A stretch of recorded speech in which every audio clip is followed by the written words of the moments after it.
Hello everyone, welcome you all to GS exams cracker. तो देखिए भाई, आज से हम एक नई सीरीज़ स्टार्ट कर रहे हैं यूपीएसआई के लिए। प्रीवियस ईयर के जितने भी क्वेश्चंस आए हैं जी के जीएस के, हम सारे क्वेश्चंस कर लेंगे। लास्ट इसका एग्ज़ाम हुआ था आई थिंक 2021 में, तो 2021 में जो एग्ज़ाम हुआ था, और एक हुआ था उससे पहले 2017 में। तो जितने भी जी के जीएस के क्वेश्चंस आए हैं यूपीएसआई में, वो सारे क्वेश्चन करेंगे, एक भी क्वेश्चन मैं नहीं छोड़ूंगा, ठीक है। और प्लेलिस्ट बना दूंगा मैं इसके लिए, तो शिफ्ट वाइज हम करेंगे क्वेश्चंस को। तो प्लेलिस्ट बना दूंगा, तो आप उसे अपने अकॉर्डिंग देख सकते हैं, ठीक है। बाकी एक भी क्वेश्चन नहीं छूटेगा आपका। देखिए पी वाई क्यू से हमें क्या फ़ायदा मिलता है, हमें पैटर्न पता चलता है और एरियाज़ पता चलते हैं, किस एरिया से क्वेश्चन पूछ रहे हैं और कैसा इसका लेवल था एग्ज़ाम का, ठीक है। तो हमें उसी तरह से अपनी प्रिपरेशन करनी है। बाकी पी वाई क्यू काफ़ी ज़्यादा रिपीट होते हैं, हर एक एग्ज़ाम में रिपीट होते हैं, तो यहाँ भी रिपीट होने के चांसेस रहेंगे। तो आप इस बात की बिल्कुल भी टेंशन ना लें, मैं एक भी क्वेश्चन नहीं छोड़ने वाला हूँ जी के जी एस का। हम कंप्लीट करेंगे जितनी भी शिफ्ट हुई हैं, ठीक है, चाहे 200 हुई हैं, हम सारे करेंगे, ठीक है भाई। तो चलिए स्टार्ट करते हैं अपना पहला क्वेश्चन। और उससे पहले मेरी आप लोगों से रिक्वेस्ट है, अगर आपने चैनल को सब्सक्राइब नहीं किया है तो चैनल को सब्सक्राइब कर लें, क्योंकि जो आने वाली क्लासेस हैं भाई, उनका नोटिफिकेशन आपको मिल जाए, नहीं तो रह जाएंगे आप वंचित, ठीक है। बाकी मैं शिफ्ट वाइज करवाऊँगा और सारे क्वेश्चन करवाऊँगा, ठीक है। तो चलिए स्टार्ट करते हैं अपना पहला क्वेश्चन। तो 40 क्वेश्चन आते हैं भाई इसमें, ठीक है। शिफ्ट वाइज हुआ था ये, तो 40 क्वेश्चन एक शिफ्ट में आए हैं जी के जी एस के, और सारे क्वेश्चन देखने वाले हैं हम ले लेते हैं अपना पेन। तो पहला क्वेश्चन क्या कह रहा है, देखो। इससे ऊपर हिंदी थी भाई, तो मैंने जीएस का ही पढ़ाना है, तो जीएस देख लेते हैं हम। उसके बाद अगर लगेगा मन तो हिंदी का भी करा देंगे, अगर आप लोग कहेंगे, ठीक है। तो पहला क्वेश्चन है, who of the following is the pioneer of Bhoodan movement. Hindi English दोनों में दे रखा है भाई, हिंदी और इंग्लिश दोनों में पढ़ूंगा मैं। तो निम्नलिखित में से भूदान आंदोलन के अग्रणी कौन थे। तो भूदान आंदोलन किसने स्टार्ट किया था। तो सबसे पहले स्टार्ट किया था विनोबा भावे ने, ठीक है। ये क्वेश्चन काफ़ी ज़्यादा रिपीटेड है और मोस्टली एग्जाम में पूछा भी जाता है। तो भूदान आंदोलन का ध्यान रखना है, इससे एसोसिएटेड पर्सनैलिटी है विनोबा भावे। नेक्स्ट क्वेश्चन है, which of the following vitamin deficiencies cause anaemia to humans. किस विटामिन की कमी के कारण इंसानों में रक्त अल्पता रोग एनीमिया होता है। तो एनीमिया किस विटामिन की डेफिशिएंसी से होता है। तो ये होता है भाई विटामिन B12 की डेफिशिएंसी से, ठीक है, एनीमिया हो जाता है। वैसे आयरन की कमी से भी एनीमिया होता है, ठीक है। तो इसमें है, इसका जो आंसर है वो है विटामिन B12, विटामिन की डेफिशिएंसी। तो डेफिशिएंसी वाले जो विटामिन है, जैसे कि विटामिन ए की कमी से कौन सा रोग होता है, विटामिन बी की कमी से तो विटामिन को एक बार पढ़ लें, उनकी डेफिशिएंसी से कौन सा रोग होता है। तो ये क्वेश्चन इंपॉर्टेंट है भाई, ठीक है। नेक्स्ट क्वेश्चन है, which article of the Indian constitution directs the state to protect and improve the environment. तो भारतीय संविधान का कौन सा अनुच्छेद राज्य को पर्यावरण के संरक्षण और संवर्धन के लिए निर्देशित करता है। तो यह है आर्टिकल 48। डीपीएसपी का क्वेश्चन है ये, डायरेक्ट जो है DPSP, directive principles of state policy. तो उनको भी एक बार ध्यान रखना है, जो इम्पोर्टेंट आर्टिकल है, ठीक है भाई। डीपीएसपी किस में आते हैं, तो किस पार्ट में आते हैं डीपीएसपी, पार्ट 4 में आते हैं, पार्ट 4, ठीक है। और कितने से कितने आर्टिकल के बीच में आते हैं, तो आर्टिकल बताओ आप एक बार कमेंट सेक्शन में, कितने से कितने आर्टिकल के बीच में आते हैं डीपीएसपी। राज्य के नीति निर्देशक सिद्धांत बताइए आप। देखिए 35 पे ख़त्म हो जाते हैं क्या, जो है हमारे फंडामेंटल राइट्स। उसके बाद 36 से स्टार्ट होता है और 51 तक जाता है, ठीक है। डीपीएसपी, डीपीएसपी, ठीक है। और लिए किससे हमने ये, आयरलैंड से, आयरलैंड, ठीक है। इतना आपको ध्यान रखना है, बाकी आर्टिकल्स को आपको अच्छे से ध्यान रखना है। नेक्स्ट क्वेश्चन है, एज पर बजट 2020 और 2020-21 the government has targeted to increase the coverage of artificial जो है insemination from the present 30% to dash. तो 2020-21 के बजट के अनुसार सरकार ने कृत्रिम गर्भाधान की व्याप्ति को वर्तमान 30% से बढ़ाकर डैश करने का लक्ष्य रखा है। तो कितने परसेंट, 70%। ये क्वेश्चन ज़्यादा इंपॉर्टेंट नहीं है, इसे छोड़ सकते हैं आप, क्योंकि ये उस टाइम का करंट का क्वेश्चन था। अभी के करंट के जो बजट के क्वेश्चन है वो आपको ध्यान रखने हैं, इस क्वेश्चन को छोड़ सकते हैं, ऐसा क्वेश्चन आएगा भी नहीं, ये वाला तो नहीं आएगा एटलीस्ट। तो नेक्स्ट क्वेश्चन है हमारा, with reference to 7th schedule of the Indian constitution the subject infectious और contagious disease is a part of. तो भारतीय संविधान की 7वीं अनुसूची के संदर्भ में संक्रामक और संसर्गज रोग का विषय डैश का एक भाग है। तो ये कंकरेंट सूची में आता है, जो समवर्ती सूची है, कंकरेंट लिस्ट। तो जो है हमारा शेड्यूल 7 सेंटर और स्टेट की जो शक्तियां हैं उनके बारे में बताता है। यूनियन लिस्ट में लिस्ट हैं, जो यूनियन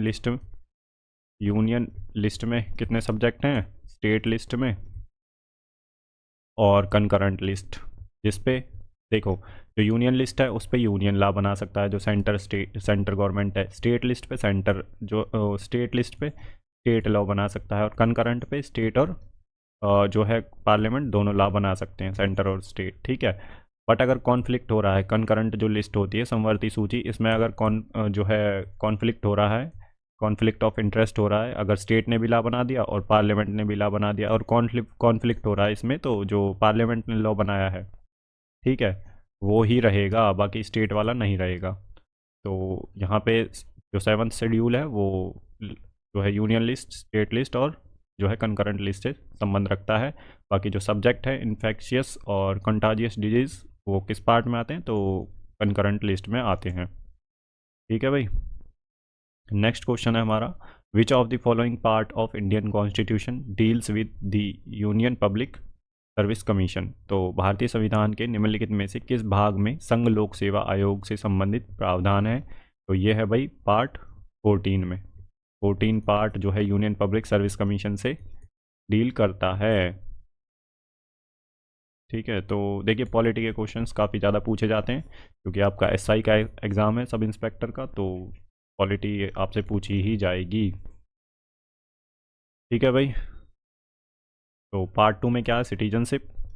पार्ट 7 अभी आपने ऊपर देखा, ठीक है, और पार्ट 8 में आप मुझे बताएंगे भाई क्या है, ठीक है। अगर नहीं पता तो गूगल करिए, पॉलिटी की बुक खोलिए, ठीक है, पॉलिटी के नोट्स खोलिए और उसमें देखिए पार्ट जो 18 है, 8 नहीं है ये, जो है 18 पार्ट है ये, 18, हाँ 18 है, ठीक है। तो पार्ट 18 का आप मुझे बताएंगे कि क्या है इसमें, ठीक है भाई।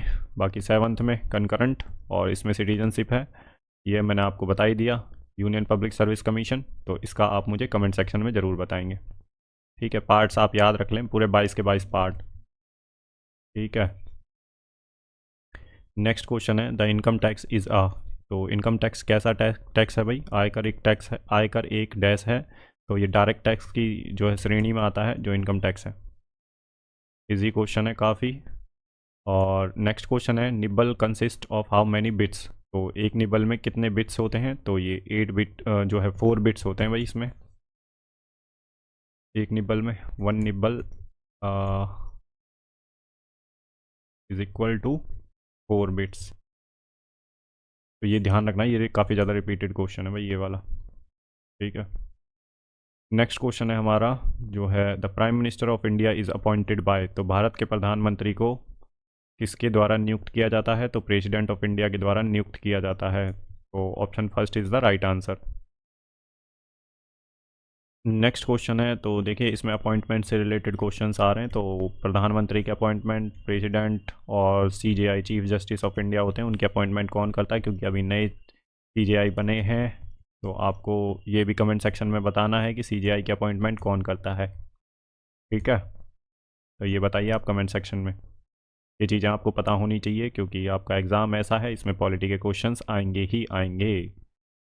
नेक्स्ट क्वेश्चन है, the right to private defence is based on the natural instinct of. तो निजी रक्षा का अधिकार डैश की प्राकृतिक प्रवृत्ति का पर आधारित है। तो ये है भाई सेल्फ प्रिजर्वेशन पर आधारित। Option D is the right answer. आत्म परिरक्षण बोलते हैं इसे, ठीक है। The right to private defence is based on the natural instinct of self preservation. तो जो है आत्म परिरक्षण। नेक्स्ट क्वेश्चन है हमारा, which constitutional amendment act facilitates the appointment of the same person as a governor for 2 और more state. तो जो है कौन सा संवैधानिक संशोधन अधिनियम ने 2 या अधिक राज्यों के लिए एक ही व्यक्ति को राज्यपाल के रूप में नियुक्त करने की सुविधा प्रदान करता है। तो 7th कॉन्स्टिट्यूशनल अमेंडमेंट जो है, ठीक है, 1956 में हुआ था ये। तो ये भाई सुविधा प्रदान करता है, जो है जो गवर्नर होते हैं उन्हें, जो एक गवर्नर होते हैं उन्हें 2 या 2 से अधिक स्टेट के लिए अपॉइंट किया जा सकता है। ठीक है, तो ये अमेंडमेंट 7th जो हुआ था 1956 में हुआ था, इतना आपको ध्यान रखना है। नेक्स्ट क्वेश्चन है भाई हमारा, which of the following is mandatory for applying for commercial vehicle licence. तो निम्नलिखित में से वाणिज्यिक वाहन अनुज्ञा पत्र लाइसेंस के लिए आवेदन के लिए कौन सा अनिवार्य है। तो इसमें मेडिकल सर्टिफिकेट अनिवार्य है भाई, चिकित्सा प्रमाण पत्र। नेक्स्ट क्वेश्चन है हमारा, तो in the population history of India which decade are referred to as the period of population explosion. तो भारत के जो है जनसंख्या इतिहास में किन दशकों को जनसंख्या जो है विस्फोट की अवधि कहा जाता है। तो ये जो है 1951 से 1951 से 1981 के बीच वाला जो समय था, इसमें जो है पॉपुलेशन एक्सप्लोजन था पूरा। ठीक है, एक साथ बढ़ी थी भाई, इसमें जनसंख्या विस्फोट हुआ था, मतलब कि एक साथ जनसंख्या बढ़ी थी। तो ये आपको ध्यान रखना है, काफ़ी ज़्यादा रिपीटेड क्वेश्चन है ये। ठीक है, नेक्स्ट क्वेश्चन है, who is the highest law officer in India. तो भारत में सर्वोच्च कानून अधिकारी कौन से हैं। तो अटॉर्नी जनरल है, अटॉर्नी जनरल ऑफ इंडिया। तो इनका आपको ध्यान रखना है। और जो स्टेट में होता है वो advocate general, advocate general, general of state. ठीक है भाई, एडवोकेट जनरल होता है जो स्टेट में होता है, बाकी यहाँ पे अटॉर्नी जनरल होता है। ठीक है, नेक्स्ट क्वेश्चन देख लेते हैं हम। अटॉर्नी जनरल किस आर्टिकल के अंडर आता है। तो 76 में आता है भाई अटॉर्नी जनरल। ठीक है, और किस पार्ट में है। तो पार्ट 5 में, 5 पार्ट सेंटर से डील करता है भाई। नेक्स्ट क्वेश्चन है जो है, where was the first imperial forest school inaugurated in the British India. तो ब्रिटिश भारत में प्रथम इम्पीरियल फॉरेस्ट स्कूल का शुभारंभ कहाँ हुआ था। तो देहरादून में हुआ था भाई, forest school, imperial forest school.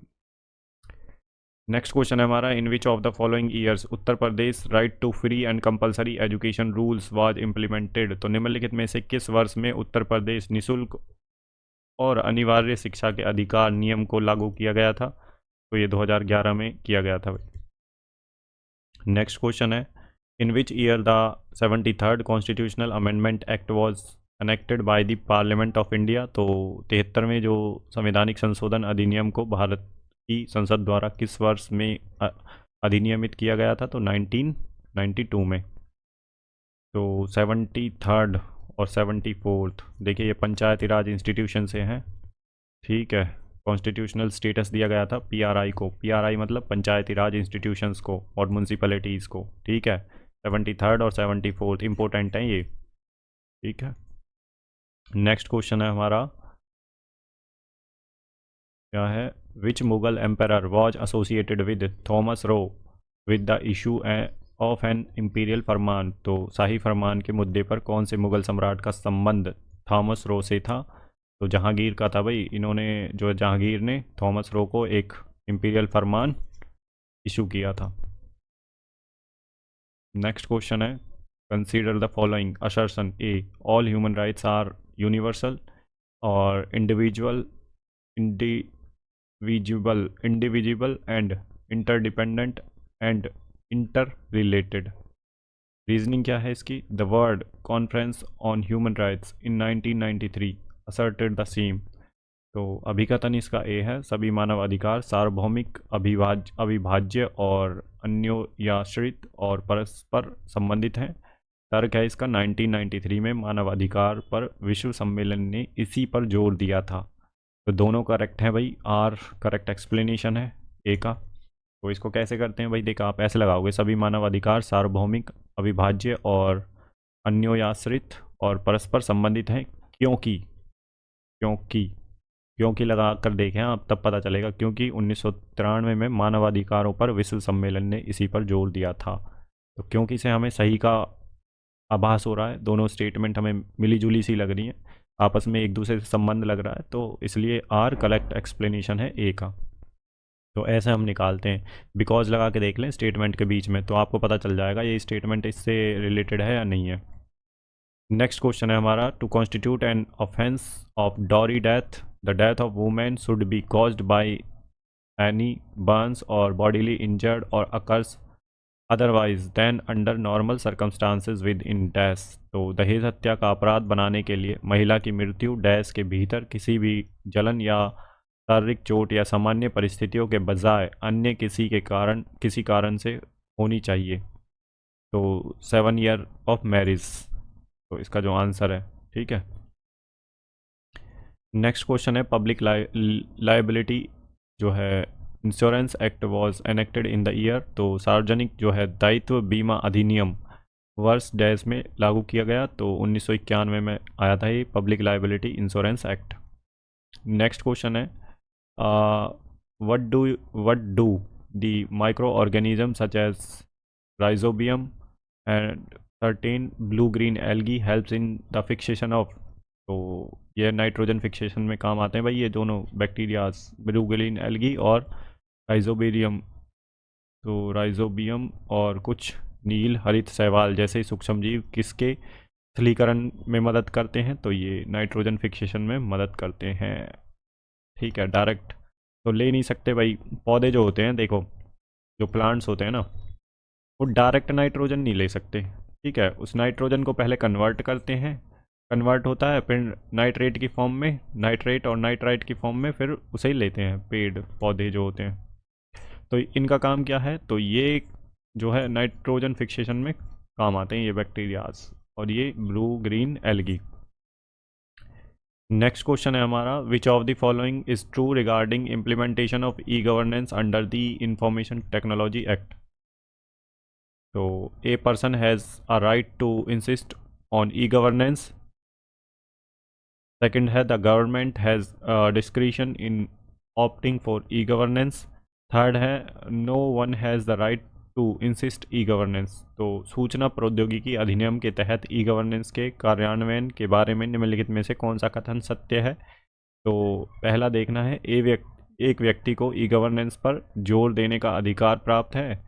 दूसरा है, सरकार को ई गवर्नेंस का चयन करने का विवेकाधिकार प्राप्त है। तीसरा है, किसी को भी ई गवर्नेंस पर जोर देने का अधिकार नहीं है। तो ये स्टेटमेंट गलत है, तो इन्होंने पूछा है सत्य। तो एक व्यक्ति, ये थर्ड स्टेटमेंट तो वैसे ही निकाल दोगे आप, एक व्यक्ति को ई गवर्नेंस पर जोर देने का अधिकार प्राप्त है, नहीं। तो सेकंड इसका राइट आंसर है। सेकंड और नहीं नहीं नहीं नहीं रुको एक मिनट, सेकंड तो इसका सही है, सरकार को ई गवर्नेंस का चयन करने का विवेकाधिकार प्राप्त है, ठीक है। किसी को भी ई गवर्नेंस पर जोर देने का अधिकार नहीं है, जोर देने का अधिकार तो नहीं है भाई, बिल्कुल सही। तो दूसरा और तीसरा सही है, इसका पहला गलत है, एक व्यक्ति को ई गवर्नेंस पर जोर देने का अधिकार प्राप्त है, ये पहला वाला गलत है, इसका दूसरा और तीसरा सही है। तो option D is the right answer. Next question है, who was the first Indian selected to the seat of president of United Nation General Assembly. तो संयुक्त राष्ट्र महासभा के अध्यक्ष के पद पर चयनित प्रथम भारतीय का नाम क्या है। तो ये है मिसिस जो है श्रीमती विजय लक्ष्मी पंडित, ये सेलेक्ट हुई थी। नेक्स्ट क्वेश्चन, ये याद रखना है भाई आपको। नेक्स्ट क्वेश्चन है हमारा, लीगल मैक्सिम नेसेसिटेट्स पब्लिका मेजर ईस्ट क्वाम प्राइवेटा मीन्स। तो कानूनी शक्ति नेसेसिटाज पब्लिका मेजर एक्ट कॉम प्राइवेटा का अर्थ है public necessity is greater than the private necessity. तो ये आपको याद रखना है भाई। नेक्स्ट क्वेश्चन है हमारा, who has the authority to appoint a जज of the Supreme Court as an acting chief justice of India. तो भारत के सर्वोच्च न्यायालय के न्यायाधीश को कार्यवाहक मुख्य न्यायाधीश के रूप में नियुक्त करने का अधिकार किसके पास है। तो प्रेसिडेंट ही कर सकते हैं भाई, ये इजी क्वेश्चन है। तो option B is the right answer. Next question है हमारा, उत्तर प्रदेश जो है zamindari abolition and land reform act was passed in which of the following year. तो उत्तर प्रदेश जमींदारी उन्मूलन भूमि सुधार अधिनियम निम्नलिखित में से किस वर्ष में पारित किया गया था। तो ये 1950 में पारित किया गया था। नेक्स्ट क्वेश्चन है, देख लेते हैं, who moved the historic objective resolution in the constituent assembly on 13 दिसंबर 1946। तो 13 दिसंबर 1946 को संविधान सभा में ऐतिहासिक उद्देश्य संकल्प को किसने रखा था? तो ये जवाहरलाल नेहरू जी ने रखा था भाई। Option A is the right answer. Next question है, which of the following is an example of natural जो है टेरेस्ट्रियल इकोसिस्टम? तो प्राकृतिक स्थलीय परिस्थितिकी तंत्र का उदाहरण निम्नलिखित में से कौन सा है? तो ये ग्रासलैंड भाई इसका उदाहरण है जो है टेरेस्ट्रियल इकोसिस्टम का। टेरेस्ट्रियल और जो टेरेस्ट्रियल इकोसिस्टम होता है भाई वो अर्थ पे ही होगा, ठीक है। बाकी ग्रास जो उसमें समुद्र में होता है, जो पानी में होता है, वो अलग होता है, ठीक है। तो ये टेरेस्ट्रियल का जो एग्जाम्पल है वो है ग्रासलैंड। बाकी इनमें से और नहीं है कोई भी टेरेस्ट्रियल, मतलब अर्थ से रिलेटेड है जो टेरेस्ट्रियल अर्थ पे होता है, ठीक है। बाकी जो वाटर में होता है वो अलग होता है, ठीक है भाई। तो नेक्स्ट क्वेश्चन देख लेते हैं हमारा, in which year was the sustainable development goal of the United Nations proposed to end the poverty of all types? तो संयुक्त राष्ट्र के संधारणीय विकास लक्ष्य ने किस वर्ष तक सभी प्रकार की गरीबी को समाप्त करने का प्रस्ताव दिया? तो 2030 तक। जो सस्टेनेबल डेवलपमेंट गोल्स हैं भाई वो हमारे 17 गोल्स हैं और 2030 तक टारगेट हैं, वो जितने भी टारगेट लिए गए हैं इसमें, ठीक है। तो नेक्स्ट क्वेश्चन है हमारा, विच article of the Indian constitution जो है grants protection against double jeopardy? तो भारतीय संविधान का कौन सा अनुच्छेद दोहरी परिसंकट के विरुद्ध सुरक्षा प्रदान करता है? तो आर्टिकल 20 है जो भाई डबल जियोपार्डी, मतलब किसी ने अगर एक बार कोई क्राइम किया है तो उसे एक बार क्राइम के लिए मतलब एक बार ही सज़ा मिल सकती है। अगर उसने सेम क्राइम दो बार किया तो ऐसा नहीं है, डबल जियोपार्डी, एक ही क्राइम के लिए उसे दो बार सज़ा मिल जाएगी अलग अलग। तो इसका मतलब है जियोपार्डी का, ठीक है, दोहरी परिसंकट। डबल जियोपार्डी का किस आर्टिकल में है? तो आर्टिकल 20 में, ठीक है। एक ही अगर उसने मान लो कोई क्राइम किया है तो उसको एक ही क्राइम के लिए दो बार सज़ा नहीं मिल सकती। नेक्स्ट क्वेश्चन है, who appoints the chief election commission और कमिश्नर ऑफ इंडिया? तो भारत के जो है मुख्य निर्वाचन आयुक्त की जो है नियुक्ति कौन करता है? तो प्रेसिडेंट ऑफ इंडिया करते हैं, chief election commissioner of India, ठीक है भाई। आप मुझे बताएंगे चीफ इलेक्शन कमिश्नर किस आर्टिकल में है? चलो मैं ही बता देता हूँ, 324 में आते हैं चीफ इलेक्शन कमिश्नर, तो ये ध्यान रखना है। बाकी आप मुझे बताएं किस पार्ट में आता है ये, ठीक है। चीफ इलेक्शन कमिश्नर किस पार्ट में आते हैं कॉन्स्टिट्यूशन के भाग में, किस भाग में? नेक्स्ट क्वेश्चन है हमारा, export import bank of India was established in? तो भारत में निर्यात आयात बैंकों की स्थापना कब की गई? तो ये की गई थी 1982 में, ठीक है भाई। एग्जिम बैंक बोलते हैं इसे, import export bank. Next question है, which of the following agreement allows India and US have access to each others designated military facility for refuelling and replenishment? तो निम्नलिखित में से कौन सा समझौता भारत और अमेरिका को ईंधन भराई पुनर्भरण के लिए एक दूसरे की निर्दिष्ट सैन्य सुविधाओं तक पहुंच प्रदान करता है? तो ये है भाई लेमोआ, ठीक है। लेमोआ है, कॉमकासा है, एक कॉमकासा, ठीक है। तो ये कुछ एग्रीमेंट हुए हैं इंडिया यूएस के बीच में जिनके बारे में आपको ध्यान रखना है। तो ये लेमोया की बात कर रहे हैं भाई, military facilities and refuelling and replenishment के लिए। नेक्स्ट क्वेश्चन है, which of the following platforms is used to see shows on Facebook? तो फेसबुक पर शो देखने के लिए निम्न में से कौन से प्लेटफॉर्म का उपयोग किया जाता है? तो फेसबुक वॉच का उपयोग किया जाता है, option 4 is the right answer. Next question है, which is the centrally located जो है डिस्टिंक्ट स्फेरिकल, डिस्ट्रिक्ट नहीं है भाई, which what is the centrally located distinct spherical structure within a cell is called? तो किसी कोशिका के भीतर केंद्र में स्थित विशिष्ट गोलाकार संरचना को क्या कहा जाता है? तो न्यूक्लियस होता है भाई। ये सेल है, सेल में ये मेम्ब्रेन होती है, प्लाज्मा मेम्ब्रेन, इसके अंदर न्यूक्लियस होता है, न्यूक्लियस भी मेम्ब्रेन से बाउंड होता है। तो इसी के बारे में ये पूछ रहा है, स्पेरिकल जो होता है स्ट्रक्चर सेल के अंदर, तो ये न्यूक्लियस होता है। इसमें माइटोकॉन्ड्रिया भी होते हैं और देखिए इसमें बहुत सारी चीज़ें होती है सेल के अंदर ही, ठीक है। और न्यूक्लियस में ही डीएनए होता है, ठीक है, जेनेटिक मटेरियल जो होता है। तो नेक्स्ट क्वेश्चन देख लेते हैं हम। देखिए सेल मेम्ब्रेन मैंने बताया था, जो ये होती है सेल मेम्ब्रेन, साइटोप्लाज्म जो इसमें लिक्विड वाला मटेरियल भरा होता है, ठीक है। और स्टोमेटा, स्टोमेटा तो भाई उसमें होता है, इसी में सेल के अंदर ही होता है स्टोमेटा भी, बट ये प्लांट सेल के अंदर होता है, ठीक है। नेक्स्ट क्वेश्चन है, penalty impose by the central information commission was extended to. तो केंद्रीय सूचना आयोग द्वारा लगाया गया जुर्माना डैश तक बढ़ सकता है, तो ये भाई जो है 25,000 रुपये तक बढ़ सकता है, तो option C is the right answer. ऐसे क्वेश्चन आप देख लें भाई थोड़े, ठीक है, इस टाइप के क्वेश्चन पूछ रहा है वो। तो which schedule of the Indian constitution contains provision regarding anti defection. तो भारतीय संविधान की किस सूची में दल बदल विरोधी कानून के प्रावधान शामिल हैं। तो ये है भाई 10th शेड्यूल में, तो हमारा 10वीं अनुसूची है उसमें ये शामिल है भाई, जो है एंटी डिफेक्शन के बारे में दे रखा है, ठीक है। नेक्स्ट क्वेश्चन है हमारा, establishment of an egalitarian social order was held as a basic structure of the constitution in case of dash। Dash के मामले में एक समतावादी सामाजिक व्यवस्था की स्थापना को संविधान की मूल संरचना के रूप में माना गया था। तो ये वही समता बनाम आंध्र प्रदेश राज्य, तो इसने पूछ लिया कौन से केस में, केस पूछ लिया, केस का नाम पूछ लिया इसने, तो समता बनाम स्टेट ऑफ आंध्र प्रदेश।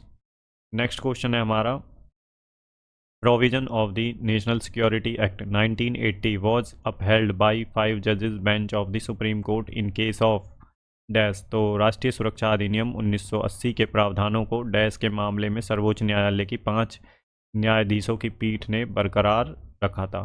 तो ये है भाई A K Roy versus Union of India, तो option A is the right answer. तो डियर लर्नर्स, हमारे यहाँ पे 40 क्वेश्चन कंप्लीट होते हैं, 40 के 40 पहली शिफ्ट में जो आए थे, ठीक है। तो आप अपने कमेंट सेक्शन में रिव्यू ज़रूर दें, क्लास कैसी लगी आपको, ठीक है। बाकी अपने दोस्तों के साथ शेयर करें और चैनल को सब्सक्राइब कर लें। जितनी भी शिफ्ट में एग्ज़ाम हुआ था सारे करवा दूंगा मैं क्वेश्चन, 40 के 40, ठीक है। ये पहली शिफ्ट का है, बाकी जितनी भी शिफ्ट में हुआ है 2021 का और 2017 में, पहला ये अभी जो हुआ था रिसेंटली ये 2021 में हुआ था, और उससे पहले 2017 में जितने भी क्वेश्चन आए हम कर लेंगे सारे के सारे, ठीक है भाई। बाकी आप चैनल को सब्सक्राइब कर लें, नहीं तो रह जाएंगे आप क्लासेस से वंचित। तो चलिए यहीं पे हम अपनी क्लास को एंड करते हैं, मिलते हैं नेक्स्ट क्लास में, तब तक के लिए अपना ध्यान रखिए, गुड बाय, जय हिंद।